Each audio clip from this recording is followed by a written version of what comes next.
What if I told you that one of the most feared strikers on the planet once played 16 games in a row without scoring a single goal? 16.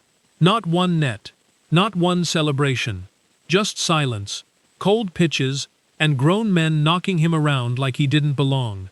Now picture that same person stepping onto a World Cup stage in the summer of 2026, slotting 2 goals past Brazil, and sending an entire nation into absolute chaos. That's not a movie script. That's the real story of Erling Haaland, and it's one of the most quietly powerful journeys in modern football. Most people know the highlights, the thunderous runs, the clinical finishing, the records that seem to get broken every other week. But the version of this story that actually matters? That one starts long before the floodlights. It starts in a small Norwegian town called Breen, where the wind blows in off the North Sea, the pitches are cold and synthetic, and fame is about as far away as the moon. Erling Haaland was born on July 21, 2000, in Leeds, England. His father, Alfie Haaland, was a professional footballer who built a solid career in the Premier League with clubs including Nottingham Forest, Leeds United, and Manchester City. His mother, Gry Marita Braut, was a decorated national-level heptathlete for Norway. So yes, this kid had serious athletic DNA from both sides of the family tree. But here's what people miss when they tell that part of the story. Growing up in a household shaped by elite sport didn't just mean dinner-table conversations about winning. It also meant understanding what sport could take away from you.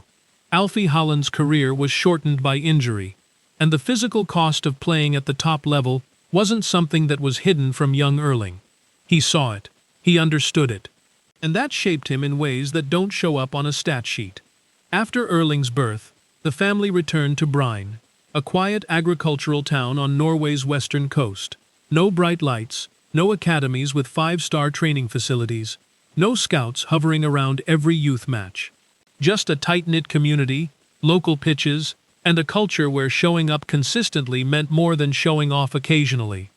That environment, turns out it was exactly what he needed. Now, here's where the story gets interesting. Because there's a version of Erling Haaland that most people have never even thought about. Forget the Premier League records for a second. Forget the treble-winning season with Manchester City. Go back to May 2016. Erling is 15 years old, and he's just made his senior debut for Breen FK's first team. Not a youth team, not an under-18 side, the actual senior squad, playing against grown men in Norway's second division. Think about what that means. These opponents weren't fresh-faced teenagers dreaming of going pro. Many of them had been grinding through lower league football for years. They knew every trick in the book, how to use their bodies, how to crowd a young striker, how to make him feel invisible. And for a boy who was still growing into his own frame, still figuring out how to coordinate a body that was shooting up faster than he could manage, those first weeks were genuinely tough. He played 16 senior matches that season. He didn't score in a single one of them. Now pause on that. Because in today's world, where every teenage prodigy is expected to explode onto the scene immediately, 16 goalless games would have sent social media into meltdown. People would have written him off. Clips would have gone viral for the wrong reasons. And yet, he kept coming back. Every match, every cold evening, every time a center-back pushed him off the ball or a chance flew wide, he returned to that pitch and did it again. What was he learning? Everything that a youth academy can't teach. How to survive physical contact without panicking. How to stay mentally present when the ball isn't coming to you. How to read the movement of experienced defenders. How to trust that the work you're putting in now will eventually pay off, even when nothing around you confirms it. Those 16 games weren't failures. They were a masterclass, and he was the only student in the room. That patience, that willingness to sit in the discomfort and keep going anyway, is genuinely the foundation of everything that came after. Because the Erling Haaland who went on to terrorize defenders across Europe, at Red Bull Salzburg, then Borussia Dortmund, then Manchester City, wasn't built from raw talent alone. He was built from the habits formed during those quiet, overlooked evenings in Norway, when nobody outside of his hometown knew or cared who he was. At Salzburg, Europe got its first serious warning sign. Here was a teenager who looked completely at ease in the Champions League, scoring goals that older, more experienced players were struggling to manufacture. At Dortmund, in front of that iconic yellow wall, he stopped being a promising talent and became a genuine phenomenon. And at Manchester City, under Pep Guardiola, he had to prove something different. That he wasn't just a powerful runner, but a footballer who could adapt to one of the most complex systems in the world. He didn't just adapt, he thrived. He shattered the Premier League's single-season scoring record, contributed to a historic treble, and made every defense in England completely rethink their approach. But before we get to the summer of 2026, there's a chapter that needs to be talked about. Because in the closing weeks of 2023, something happened that brought everything else into sharp focus. Erling Haaland suffered a bone stress reaction in his left foot. Now that might sound minor from the outside, but for a striker whose entire game runs on explosive acceleration, powerful leaps, and instant changes of direction, it was a full stop, a complete halt. And for someone who had grown up watching his father's career shortened by physical damage, there was a deeply personal weight to that moment. The rhythm of his life changed overnight. Match days became appointments with medical staff. Training sessions became solo rehabilitation exercises. While his teammates ran out onto the pitch in front of thousands of people, he was inside, measuring progress in millimeters. A little less pain, a little more strength, another cautious step toward being able to run freely again. There's a particular kind of loneliness that only injured athletes truly understand. You're still part of the team, but you can't actually help it. You watch victories from the stands and defeats from the sidelines, knowing you couldn't change either outcome.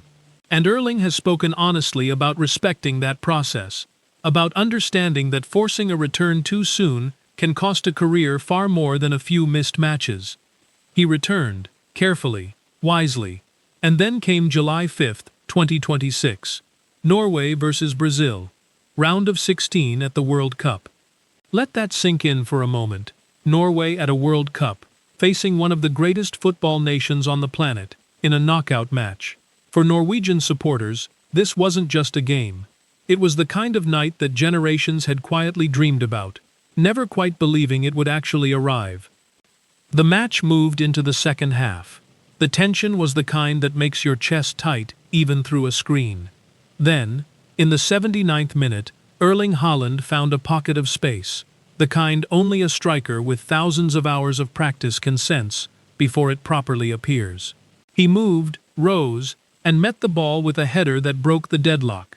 The stadium erupted. Norway's end transformed into pure, unrepeatable joy.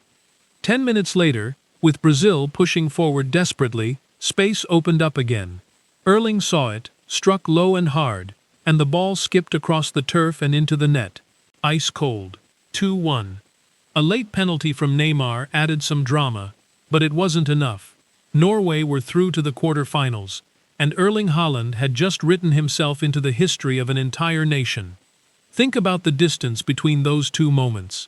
The 15-year-old, who couldn't score in 16 senior matches. The 25-year-old who scored twice against Brazil in a World Cup knockout game. That gap isn't just time. It's thousands of training sessions, hundreds of small decisions, and a deeply ingrained belief that the daily work matters, even when no one is watching and nothing is going right. Away from the pitch, Erling is famously private. His relationship with Isabel Haugseng Johansson, someone who knew him long before the fame arrived, has been kept deliberately out of the spotlight. In an era where the partners of high-profile athletes are constantly photographed and discussed, their choice to protect that part of life says something important about his values. He keeps the most meaningful things close. He doesn't perform his personal life for an audience. And his daily routine? It's genuinely extraordinary in how unextraordinary it is. Early nights, nutritious meals, recovery sessions treated with the same seriousness as training.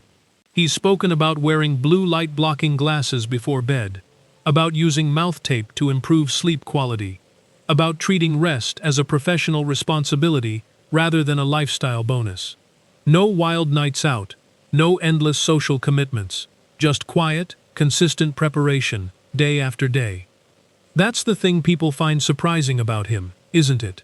You expect someone with that much fame and that much money to be living a completely different kind of life.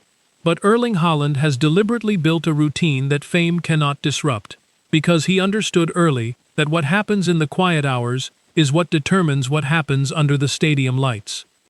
7 goals in 4 World Cup matches. Norway in a quarter-final against England.